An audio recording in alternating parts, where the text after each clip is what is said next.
어유 기도 잘하셨습니다. 뭐 술 먹고 술 안 먹고 이제 이렇게 새롭게 산. 그 기도 응답이고 얼마나 멋있는 기도예요. 이거 여러분 기도가 한 사람의 운명을 바꿉니다. 이렇게 와서 이렇게 기도하는 게 기도하다 보면 좀 양심이 찔리거든. 하나님 앞에 뭐 술 안 먹고 말이지 한번 좀 제대로 살아보겠다고. 그럼 뭐 얼마나 좋은 아주 기도입니까? 우리가 숱해 기도했는데 응답 못 받고 제대로 살지 못해서 그런데 이거 뭐 기도하자마자 말이죠. 이제 술 안 먹고 이렇게 제대로 살 굉장하죠. 기도 응답입니다. 너무 고맙습니다. 뭐 이렇게 해서 사람이 변화되는 거예요. 조금씩. 그다음 나중에 보면요 대단한 인물들이 되는 거예요. 하나님께 쓰임 받는 거. 네. 우리 하나님이 못할 게 뭐가 있겠습니까? 사람을 변화시키고 축복의 사람으로 충분히 바꾸어 주실 줄 믿으시기를 바랍니다. 자, 오늘 저는 여기 시편 113편 5절로 8절까지 말씀 봉독해 드리겠습니다. 시편 113편 5절로 8절까지 말씀. 자, 봉독해 드리겠습니다. 야훼 우리 하나님과 같은 이가 누구리요? 높은 곳 앉으셨으나 스스로 낮추사 천지를 살피시고 가난한 자를 먼지 더미에서 일으키시며 궁핍한 자를 거름 더미에 들어 세워 지도자들 곧 그의 백성의 지도자들과 함께 세우시며. 아멘. 자, 저는 우리 시편 113편 3절로 5절 말씀을 배경으로 해서 한번 따라서 해보시기 바랍니다. 가난한 자를 일으키시며.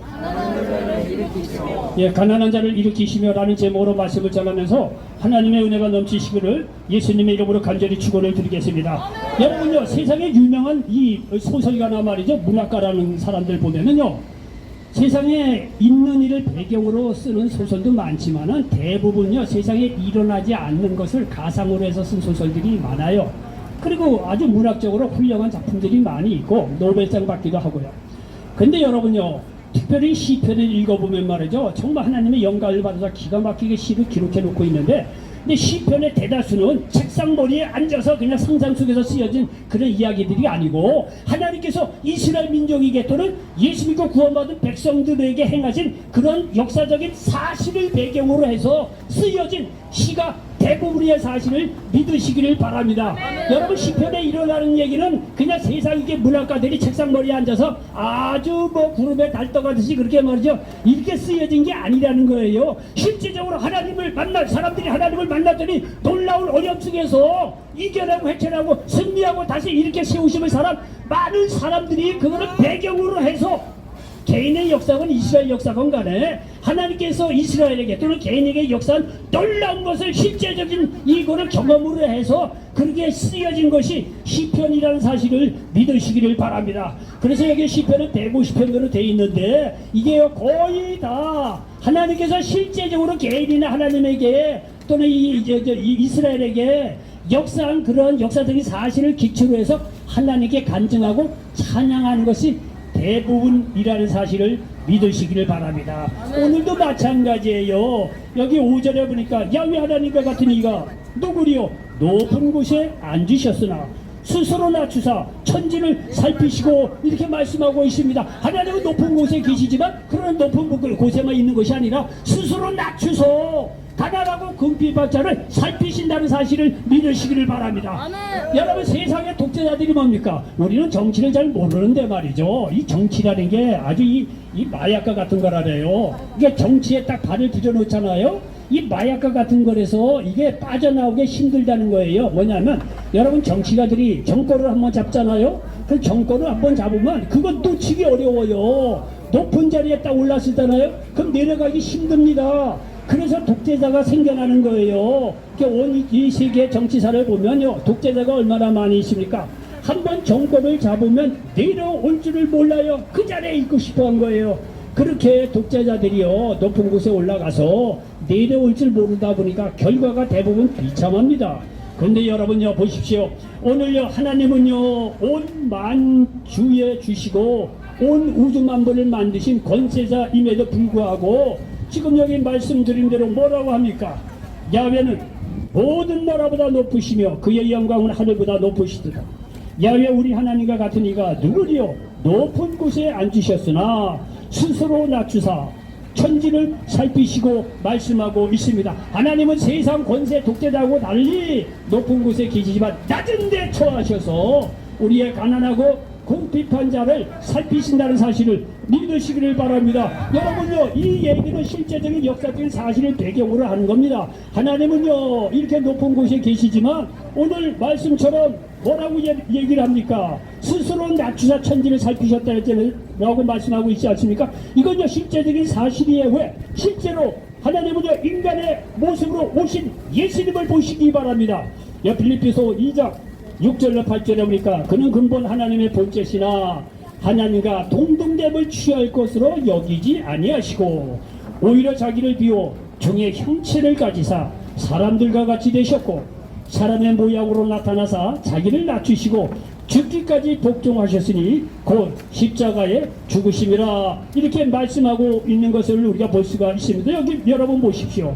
하나님은요 높은 곳에 계시지만 거기에만 계시는 것이 아니라 스스로 낮추사 인간의 모습으로 우리와 같은 인간의 모습으로 오셨다는 사실을 믿으시기를 바랍니다. 그리고 이렇게 낮추셔서 하신 일을 보니까 7절에 보니까 가난한 자를 먼지 더미에서 일으키시며 궁핍한 자를 거른 더미에서 들어 세워 이렇게 말씀하고 있습니다. 그리고 지도자들 곧 그의 백성의 지도자들과 함께 세우시며 말씀하고 있습니다. 여러분 보십시오. 세상의 정치가나 독재자라든가 권세 있는 사람은요 대접받기를 원합니다. 여러분요, 여러분 잘 모르시겠지만은요 정치가들 모임에 이렇게 자리 배치하는 거 보십시오. 여러분 우리는 잘 몰라요. 근데 그 자리 배치하는 게 얼마나 치열한지 아세요? 강백성의 그 중앙에 누가 앉느냐? 거기서 약간 떨어지냐 누구잖아. 이거요, 이거 골치 아프대요. 예? 대접받고 싶은 거야. 예? 내가 누군데 말이지. 내가 정치를 몇 년 하고 국회의원을 몇 년 하고 했는데 내가 누군데 나를 말이죠 하대해서 저쪽에다가 자리를 배치돼 난리 나는 거예요. 자리 배치하는 것도 굉장히 치열해요.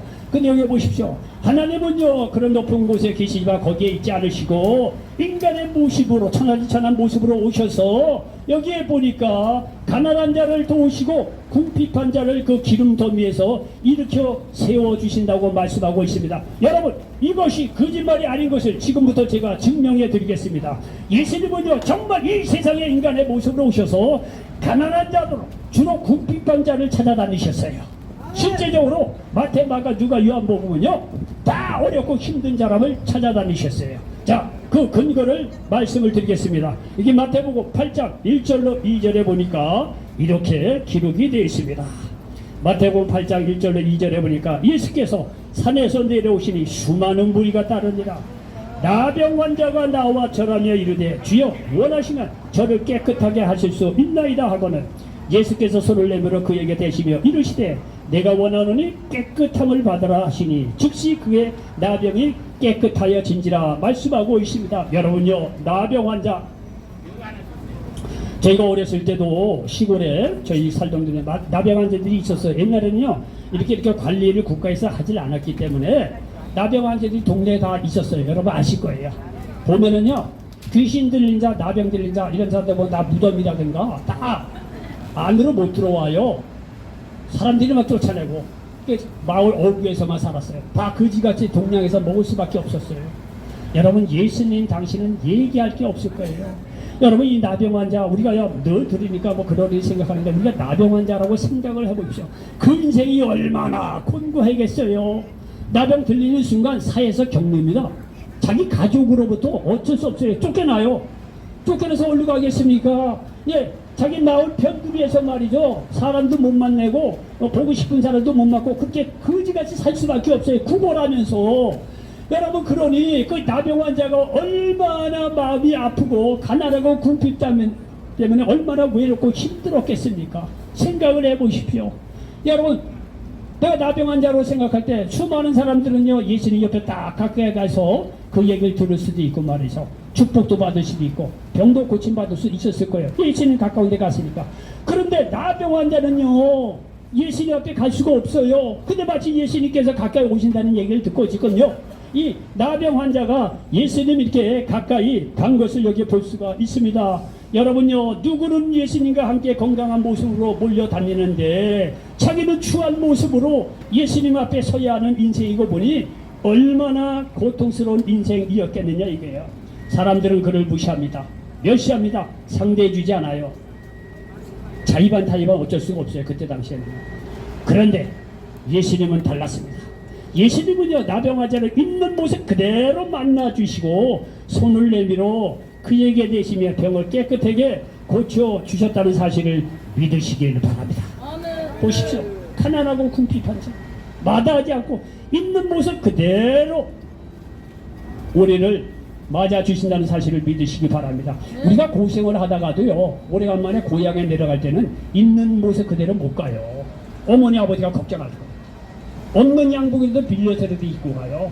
목욕도 한번 하고 뭐 구정대라든가 한번 내려가도 내가 비록 타양 땅에서 고생을 하고 가난하게 살지언정 내 부모님에게는 그래도 걱정 근심 시켜드리지 않으려고 그도 그날만큼은 깨끗하게 말이죠. 그렇게 부모님에게 가려가는 게 우리들의 입장입니다. 그런데 여러분요, 예수님은 다릅니다. 그런 육신의 부모하고도 또 달라요. 예수님은요, 깨끗하게 상관없어요.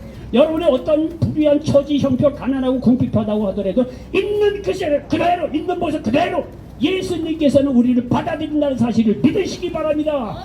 여러분, 여기 나병 환자는 구걸한 채로 그야말로 남는 행수 그대로 뭐 깨끗이 씻고 자식의 것도 없어요. 있는 그대로 모습이 와서 말이죠, 예수님 앞에 나왔다는 사실을 기억하시기 바랍니다. 그리고 예수님은요, 그 나병 환자를 가난하고 궁핍한 그대로 받으시고 맞이해 주시고 환영해 주셨다는 사실을 믿으시기 바랍니다. 그 환자의 손을 대시고 그 나병 환자를 깨끗하게 고쳐주셨다는 사실을 믿으시기 바랍니다. 여러분요, 제가 지금 여기 말씀을 드렸어요. 가난한 자를 먼지 더미에서 일으키시며 궁핍한 자를 거름더미에 들어 세워 말씀하고 계신다. 이 말이 틀립니까 맞습니까? 아멘. 맞잖아요. 여러분요, 예수님은요, 어쩌다 한번 이런 일이 있었다고 하면 뭐 어쩌다 한번 일어나는 일이겠거니 생각할 수가 있는데, 여러분 천만의 말씀이에요. 마태마가 누가 요구뭐냐 천지의 하나님 쫓아다니면서 만난 분들이 다 가난하고 궁핍한 사람들이에요. 여기 마가복음 5장 1절 이하에 보니까 군대 귀신 들린 자를 만납니다. 귀신이 얼마나 많이 들었든지요, 사람이 그 사람을 당해낼 수가 없어요. 옛날 우리도요, 귀신 들린 자 보면 새고랑이나 이런 걸로 채워가지고 어떤 뭐 집에다가 어디 갇혀놓든지 다 그렇습니다. 근데요, 귀신의 공통점이 뭐냐면 힘이 세요. 여기는 군대 귀신 들린 자니까 얼마나 힘이 센지 사람이 묶어놓을래야 묶어놓을 수가 없는 거예요. 힘이 얼마나 센지. 여러분이 가끔가다 유튜브에 보면 귀신 들린 자 이렇게 쫓아내는 거, 목회자들이 쫓아내는 걸 간증해 낸 거 볼 거예요. 귀신요, 얼마나 힘이 센지 몰라요. 여자라고 하더라도 귀신 한번 들려봐요. 장정들 4-5 달라붙어도 당해내기 힘듭니다. 귀신의 특징은요, 힘이 세다는 거예요. 그 군대 귀신 들린 자니까 얼마나 힘이 세겠어요. 그리고 이 사람 주위에 누가 말에 가겠습니까? 이 사람들이요, 사람 다 떠나서 귀신 들려서 무덤가에서 홀로 살아갈 수밖에 없네. 예? 물건 먹는 것도 뭐 구걸해서 살아갈 수밖에 없는 그런 입장이니, 이 군대 귀신 들린 자는요, 그 인생이 얼마나 철저하게 외롭고 힘들었겠느냐 이게. 마귀에 사로잡혀가지고 있다 봅니다. 여러분요, 어느 누가 이 사람을 말이야 손을 붙잡고 위로해주고 그런 사람이 천하에 어디 있겠어요. 여러분, 이럴 때 예수님께서 이 군대 귀신 들린 자를 모시고 불쌍히 여기셔서 그 사람에게 있던 그 군대 귀신 들린 자를 쫓아냅니다. 여러분들 설교를 들으셨겠지만 군대 귀신 들린 자에게 또 예수님께서 그 사람에게서 떠나라고 그랬어요. 그러니까 귀신 들린 자가 하는 얘기가, 아이고 예수님, 나 이 귀신이 너무 많은데 나를 그냥 이렇게 내보내지 마시고 저 옆에 있는 돼지떼에게 들여보게 해달라고. 귀신이 간청을 합니다. 예수님께서 말하라, 사람을 일단 살려봐야 되기 때문에 들어가라 이거야. 그랬더니 귀신이 2,000마리가 갈릴리 호숫가에 몸살하면서 귀신 들린 자가 깨끗이 치료를 받았다고 성경은 말씀하고 있습니다. 여러분, 돼지 2,000마리, 저도 한번 제가 옛날에 한번 계산만 했죠. 한 마리에 40만 원, 50만 원이에요. 2,000마리면 얼마나 되겠어요? 10억이에요, 10억. 10억이라는 돈을요, 주님은요, 눈도 깜짝 안 하고 날리면서 그 사람을 살립니다. 나는 거기서 굉장히 은혜 받았어요. 10억이라는 돈을 날리면서도 한 영혼이 귀하다는 거예요. 천하 인간의 이 영혼보다 귀한 게 어디 있겠느냐 이거예요. 예? 예수님이 그런 분이에요. 그런 분이기 때문에 가난하고 굴복지 않자 그런 분도 영혼은 귀한 거예요. 하나님 만든 창조 작품이기 때문에 어느 누가 자기가 힘들게 만든 이 도자기 작품을 쉽게 내버리는 작가가 어디 있겠어요? 아니 작가도요 자기가 그리고 만든 거 그 조각품 쉽게 내버리질 않아요. 귀하게 생각을 하죠. 하나님도 마찬가지예요. 자기 형상대로 만든 인간이기 때문에 아무리 그 사람이 가난하고 궁핍하다고 하더라도 하나님 앞에서는 귀한 자 아닌 자 귀한 자예요. 여기 부모님 앞에서는 아들 딸들이 못났다고 하더라도 내 자식이기 때문에 귀한 겁니다. 하나님은 더더군다나 그런 거예요. 돼지 2,000마리 날리면서도 그 사람은 살립니다.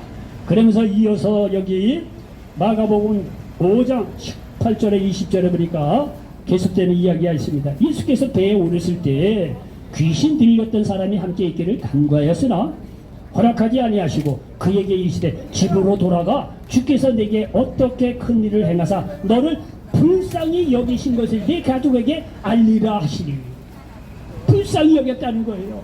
사람은요 불쌍히 이런 사람들이 여겨야 되죠. 근데 불쌍히 여기지 않는 경우가 태반이죠. 근데 불쌍히 여겼다고 하더라도 사람은 능력이 없어서 그걸로 끝납니다. 근데 예수님은요 우리를 불쌍히 여기실 뿐만이 아니라 실제적으로 행동해서 귀신을 쫓아내신 그 놀라운 능력의 주님이라는 사실을 믿으시기를 바랍니다. 너를 불쌍히 여기신 것을 네 가족에게 알리라 하시니 그가 가서 예수께서 자기에게 어떻게 큰일을 행하셨는지를 대가볼리에 전파하니 모든 사람이 놀랍게 여기더라 말씀하고 있습니다. 여러분요 예수 만나기 전에는 귀신이 근데 귀신 들린 자는요 사람이 싫어했어요. 거지같이 살았어. 가난하고 궁핍하게 살았어요. 노예처럼 살았어요.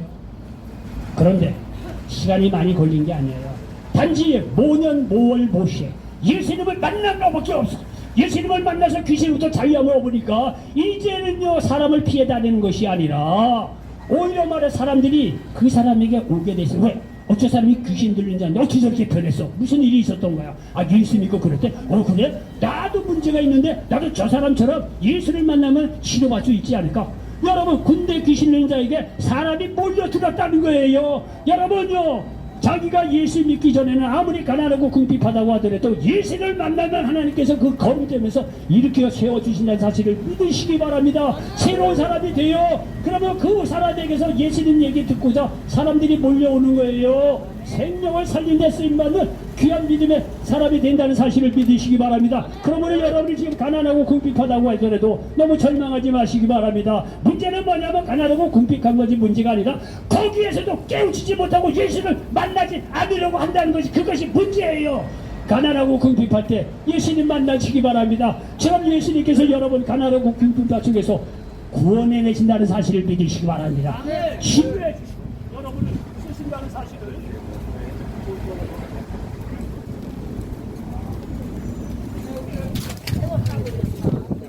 여러분을 쓰신다는 사실을 믿으시기를 바랍니다. 여기서 하는 말씀이 그렇게 그런 거예요. 여기 우리가 하시는 말씀 그대로 거름떠면서 가난한 속에서 그를 구원해내신다는 사실을 믿으시기 바랍니다. 여러분요 이러한 역사는요 성경에 보면은요 너무나 많아서 일일이 다 헤아릴 수가 없어요. 여러분요 생각을 해보십시오. 요한복음 11장에 보면 죽은 지 4일이나 지난 저기 나사로의 집에 일이 일어납니다. 나사로는 예수님께서 사랑하는 가족이었습니다. 거기 보면요 부모님이 없어요. 마리아, 마르다, 나사로. 그리고 결혼했다는 얘기가 없어요 이 세 사람이.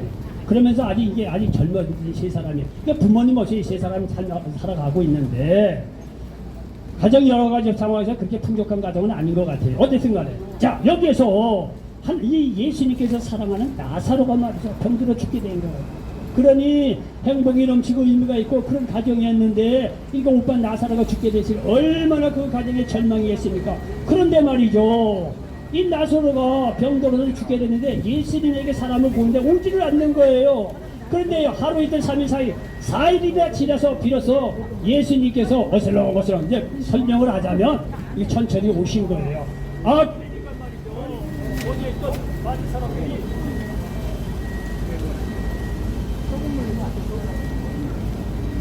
아니 그렇게 예수님께서 사랑하는 자녀 가족인데 어디 그렇게 늦게 왔느냐 이거예요. 여러분요 죽은 지 4일이나 지났다는 얘기는요, 이미 게임이 다 끝났다는 얘기예요. 우리 노인네들도 잘 알죠? 3일장 보통 지내잖아요. 보통요 3일 안에 살아난 경우가 혹가다 있대요. 근데 3일 넘어가면 그거 불가능이래요. 그래서 3일장 한다는 얘기도 있어요. 근데요, 나선거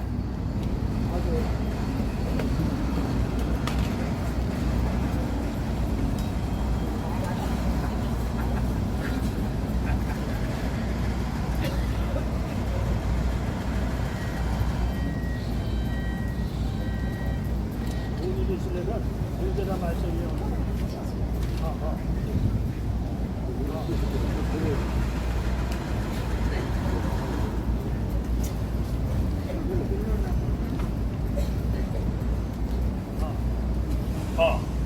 잘 들리죠? 네. 그럼 보시오. 여기 이렇게 예수님께서 사랑하는 가족이지만 죽은 지 4일이나 지났으니까 사실 인간적으로 끝이라는 얘기예요. 더 이상 이제 소망이 없다는 얘기예요. 그거는 인간적인 생각이죠. 예수님께서는요, 죽은 지 4일이나 지난 나사렛의 집에 당당하게 오르고 보십시오. 사람들이 예수님 왔다고 하니까 말이죠. 예수님 발 앞에 말이죠. 사람들이 모여서 얼마나 눈물을 흘리고 그런 사람들을 보고 예수님께서 불쌍히 여기십니다. 그리고 나서 예수님께서는 말이죠. 죽은 지 4일이나 지난 나사렛 집에 와서 말이죠. 나는 부활이요 생명이라는 거예요. 살아서 나를 믿는 자는 영원히 죽지 않고 죽어서 죽더라도 영원한 생명을 얻으신다고 요한복음 11장 25절로 21절에서 말씀합니다. 나는 부활이요 생명이라는 거예요. 아멘. 나를 믿는 자는 죽어도 살겠고 살아서 나를 믿는 자는 영원히 죽지 아니한다는 거예요. 아멘. 여러분 죽음 앞에 이렇게 자신 있게 얘기해 본 사람이 어디 있겠어요? 여러분요, 죄송합니다. 제가 아는 게 너무 없어서 요즘에는 여러 가지 이렇게 뭐 철학이라든가 뭐 유기에 대한 이야기를 많이 이렇게 동영상을 듣습니다. 왜 우리도 뭐가 아는 게 있어야 뭐 얘기를 좀 하는 게 좀 나을 것 같아서. 듣다 보니까 불교에 관한 강의를 듣다 보니까 죽은 사람이 왔다는 거 살려달라고. 그러니까 부처가 하는 얘기가, 야 동네에 가서 죽음을 한 번도 경험해보지 못한 가족이 있으면 와봐라. 그럼 내가 살려주겠다. 이 사람이 소망을 갖고 다녀갔다는 거 아니에요. 마을 중 여러 곳을 다녀보니까 죽음을 경험해보지 않은 가정이 어디 있겠어요? 와서 우리가 없다는 거예요. 그러니까 이 부처가 하는 얘기가, 야 온 가정에 다 죽은 사람들이 있지 않느냐. 죽는 건 운명이라는 거야. 내가 어찌 하겠느냐 이거예요. 받아들이는 얘기예요. 그리고 6.25 공자에게도 똑같은 얘기가 있었대요. 6.25 공자에서 죽은 사랑하는 사람을 이제 세상 보내고 왔다는 거예요. 그러니까 이 제자가 하는 얘기가 뭐냐면, 아이고 공자님, 사람이 죽어서 어떻게 됩니까? 이 얘기했더니 공자가 하는 얘기, 야 사람 선장 일주나 내가 모르는데 죽은 뒤의 문제를 내가 어떻게 아느냐. 공자는요 철저하게 죽는 그 순간까지만 덕스럽게 임자하게 산다 그 얘기예요. 죽은 뒤에는 공자도 모르는 일이에요. 그런데 여러분요, 예수님은 달라요. 죽은 지 4일이나 그런 상황 속에서도 나는 부활의 생명이라는 거예요. 살아서 나를 믿는 자는 영원히 죽지 않는다는 거예요. 죽어서 믿어 영생을 얻는다는 거예요. 여러분, 그리고 나서 나사로 4일이나 지난 나사로 앞에서 말이죠. 나사로에 나오더라 말씀 한마디로 살아나왔다고 성경을 말씀하고 있습니다. 여러분요, 우리는 나중에 예수 믿고 구원받은 자들은 육신의 장막을 벗어 던지는 날 천국에 가서 영원히 삽니다. 오케이, 콜. 이거는 우리가 장착 가야 할 것입니다. 우리가 살아난다는 건 지금 이 순간에도 여러분요, 예수 믿고 구원받는 사람에게는 영적으로 다시 살아나는 그런 놀라운 은혜가 있다는 사실을 믿으시기를 바랍니다. 아멘. 영적으로 우리가 가난하고 말이죠, 마귀의 그런 속임에 살았다고 하더라도 누구든지 예수 믿는 사람에게는요, 다시 말이죠, 예수님의 음성을 듣는 순간 다시 살아난다는 사실을 믿으시길 바랍니다. 마태복음 9장 20절에 보면 12의 혈루 중 여인 치유됨의 사건이 나오고 있습니다. 여기죠, 마태복음 9장 20절로 22절에 보니까 12해 동안이나 혈루증으로 앉은 여자가 예수의 뒤로 와서 그 거듭간을 만지니 이르치 마음에 그 거듭만 만져도 구원을 받겠다 하니라. 예수께서 돌이켜 그를 보시되 이르시되 따라 안심하라, 네 믿음이 너를 구원하였다 하시니 여자가 그 즉시 구원을 받으리라 말씀하고 있습니다. 여러분요, 12의 혈루증, 그 여인이 얼마나 그 삶이 공부하고 힘들었겠습니까? 여러분, 12의 혈루증으로 알았다. 재산 다 날아갔다는 얘기예요. 예?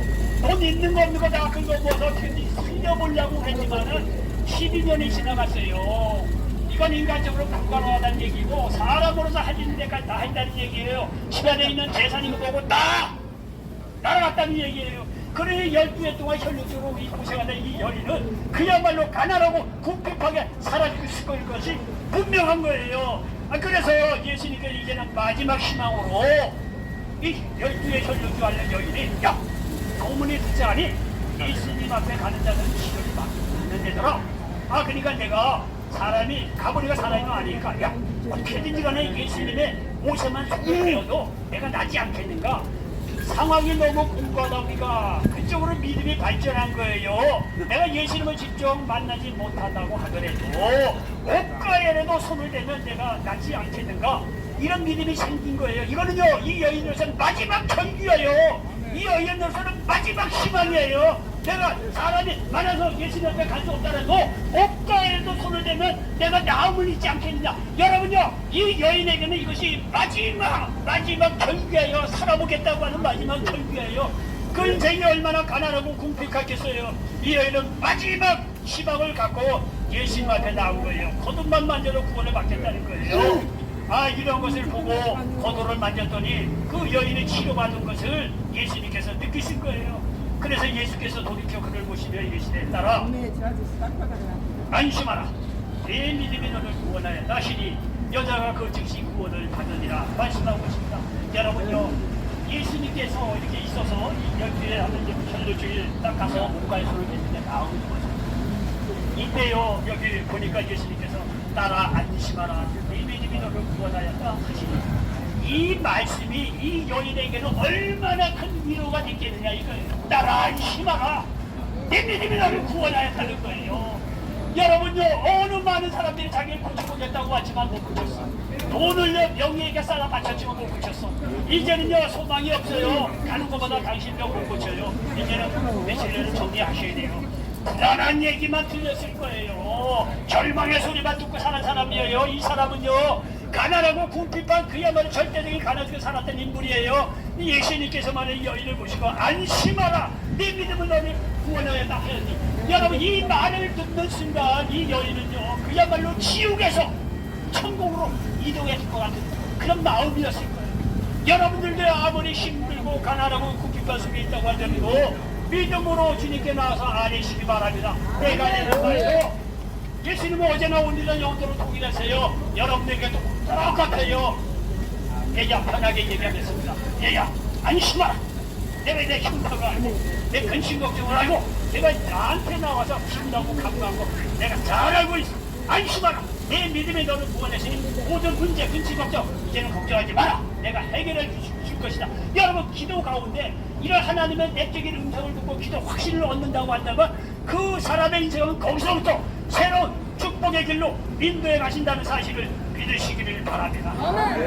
그럼 마가복음 10장 46절 52절까지 보면 디메오의 아들 맹인과 아디메오가 있는 이야기 나옵니다. 여러분, 이름도 없어요. 이 그지는요, 그런 말을 얘기했습니다. 이 사람은요, 어떻게 됐더니 이름도 없어요. 그냥 디메오의 아들 바디메오. 바디메오는요, 디메오의 아들이라는 뜻이에요. 이름도 없어요. 디메오라는 사람의 아들인데 맹인이라는 얘기예요. 거지처럼 살았다는 얘기예요. 야, 여기 41절에 보십시오. 그들이 여리고에 이르렀더니 예수께서 제자들과 허다한 무리와 함께 여리고에서 나가실 때 디메오의 아들인 맹인 거지 바디메오가 길가에 앉았다. 나사렛 예수시란 말을 듣고 소리질러 이르되 다윗의 자손 예수여, 나를 불쌍히 여기소서하거늘. 예수께서 이르시되 가라. 네 믿음이 너를 구원하였다 하시니 그가 곧 보게 되어 예수를 길에서 따르니라 말씀하고 있습니다. 이름도 없어요. 내 디메오라는 사람이 아닌데 맹인에다가 거지라는 거예요. 그 당시 얼마나 맹인이면 뭘 할 수 있겠어요. 힘든 셈. 거기다 거지니 이 인생은 가난하고 궁핍감 속에 살아갈 수밖에 없는 그런 인생이었습니다. 그러나 예수님께서 그를 만나주시고 그를 치료해 주셨다는 사실을 믿으시기를 바랍니다. 아멘. 여러분요, 이게 예수님은요, 이 가난하고 궁핍한 사람을 한두 사람만 만든 게 아니에요.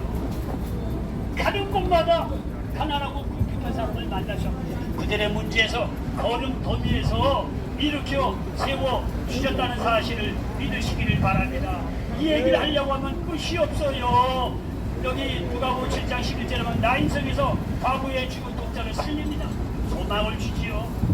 여러분, 이와 같이 주님은 가난한 자를 먼지 더미에서 일으키시고 궁핍한 자를 거름 더미에서 들어 세우시는 그런 좋으신 하나님이라는 사실을 믿으시기를 바랍니다. 아멘. 요즘 누가복음 4장 18절 이하에 보니까 주의 성령이 내게 임하셨으니 이는 가난한 자에게 복음을 전하게 하시려고 내게 기름을 부으시고 나를 보내사 포도된 자에게 자유를 눈먼 자에게 다시 보게 함을 전파하며 눌린 자를 자유롭게 하고 주의 은혜를 전파하게 하려 하심이라 말씀하고 있습니다. 여러분요 보시오. 그리고 이들을요 8절에서처럼 백성의 지도자들과 함께 세워주신다는 아주 가난하고 부족한 사람들을 세우시고 백성의 지도자들과 함께 세워주신다는 거예요. 이 말이 거짓말이 아닌 것이 증명해 드리겠습니다. 요셉이 17세 소년으로 애굽의 유해로 팔려가서 30세에 애굽의 총리가 됩니다. 하나님 믿었던 사람이에요. 이스라엘이 블레셋과의 전쟁에서 골리앗을 무찌르고 전쟁할 승리를 이끌인 그이 누구? 10대 소년 다윗이었습니다.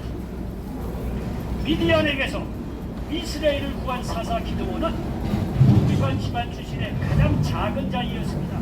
사사기서 6장 14장 이하에 보니까 여호와께서 그를 향하여 이르시되 너는 가서 이 너의 힘으로 이스라엘을 미디안의 손에서 구원하라. 내가 너를 보낸 것이 아니냐 하시더라. 그러나 기드온이 그에게 대답하되 오 주여 내가 무엇으로 이스라엘을 구원하리까.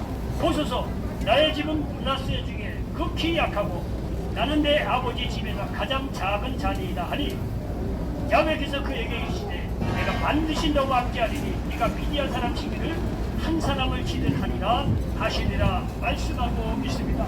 여러분 이와 같이 하나님은 세상에서 가장 약한 자를 들어서 강한 자를 부끄럽게 하신다는 사실을 믿으시기 바랍니다. 고린도전서 1장 27절에 28절에 보니까 그러나 하나님께서 세상에 미련한 것들을 택하사 지혜 있는 자들을 부끄럽게 하려 하시고 세상에 약한 것들을 택하사 강한 것들을 부끄럽게 하려 하시며 하나님께서 세상에 천한 것들과 멸시받는 것들과 없는 것들을 택하사 있는 것들을 피하려 하시나니 말씀하고 있습니다.